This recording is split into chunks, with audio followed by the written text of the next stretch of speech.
Hello! Magandang araw!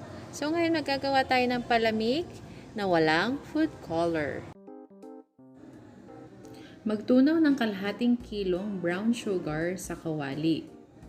Under low fire at continuously haluin siya ng haluin.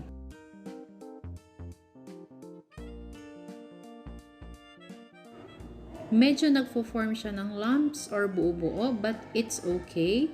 Continuously lang natin siyang haluin hanggang matunaw at hanggang sa wala nang natitira na lumps or buo-buo. Then pwede na nating patayin ang apoy at maglagay ng 3 cups of water. Be sure ang ilalagay mo ditong tubig ay tubig na inumin kasi ito na ang magiging palamig natin.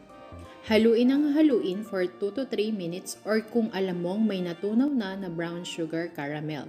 Then, isalin ito sa malaking bowl kung saan mo titimplahin ang palamig. So, may natira pa tayo na brown sugar caramel sa kawali.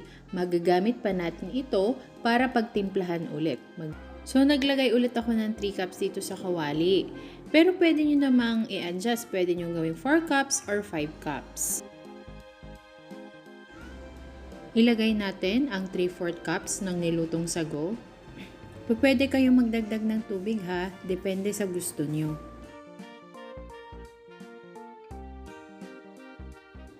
Haluin lang natin ang haluin hanggang sa maghiwa-hiwalay yung mga buo-buong sago.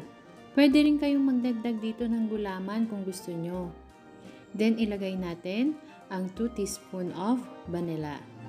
Please don't forget to click the subscribe button and the notification bell. Pindutin mo yung all para ma-notify ka pag may bago akong uploaded na video.